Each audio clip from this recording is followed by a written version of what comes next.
Ano ba panuntunan ng magandang content, no? Pwede kung ang gusto nila yung maganda yung content, may kabuluhan, may moral lessons, may economic and cultural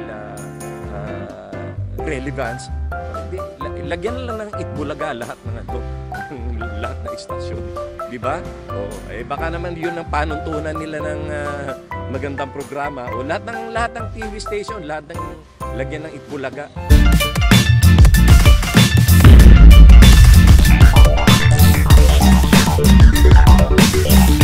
Sa unang linggo pa lamang ng 2021 ay muli nangang nabuhay ang patungkol sa ABS-CBN franchise matapos na maghain ng panibagong bill si Senate President Vicente Sotto.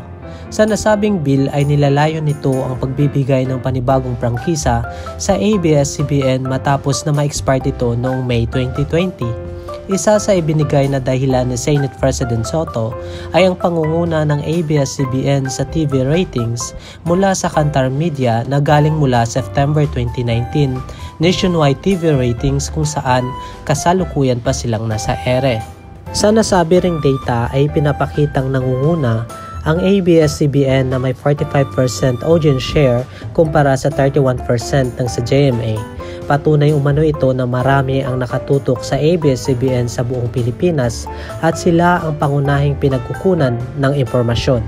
Samantala, sa kabila ng pagkapahiya matapos na ibasura ng Korte Suprema ang mga inihain niyang request kaugnay sa ABS-CBN franchise ay hindi pa rin nagpatinag si Larry Gadon dahil muli ay nagkuminto na naman siya hinggil dito. Sa inihain niyang sulat para kay Senate President Vicente Sotto ay sinabi nitong mas makabubuti raw na i-withdraw na lang ni Sotto ang inihain niyang bill dahil sa pagiging antiquated na umano ng TV ratings data na kanyang idinahilan. Ayon pa kay Gadon, na ang September 2019 TV ratings na nirefer ni Sotto para sa bill ay old and antiquated.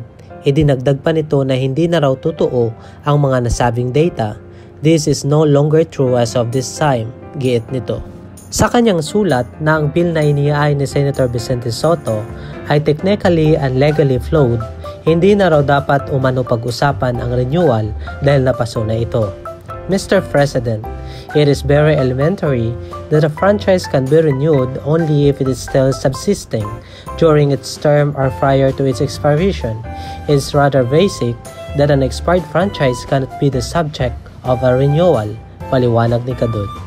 Your good self should take cognizance that ABS-CBN Corporation had ceased to operate and had signed off the air on the night of May 5, 2020. Clearly, the purpose for which Republic Act No. 7996 had already been accomplished. Thus, it is very clear that there is nothing more to renew. Dagdag pa ni Gadon na ang hakbang na ginawa ni Senate President Sotto ay isang malinaw na paglabag sa batas. Hindi raw maaaring kumilos ang Senado hanggat hindi gumagawa ng hakbang ang House of Representatives. Ano ang masasabi mo sa videong ito? Mag-comment lamang at ating pag-usapan. At kung ikaw ay bago pa lamang dito sa ating channel, mag-subscribe ka na at i-click mo na rin ang notification bell para lagi kang updated sa ating mga bagong videos. Paalam!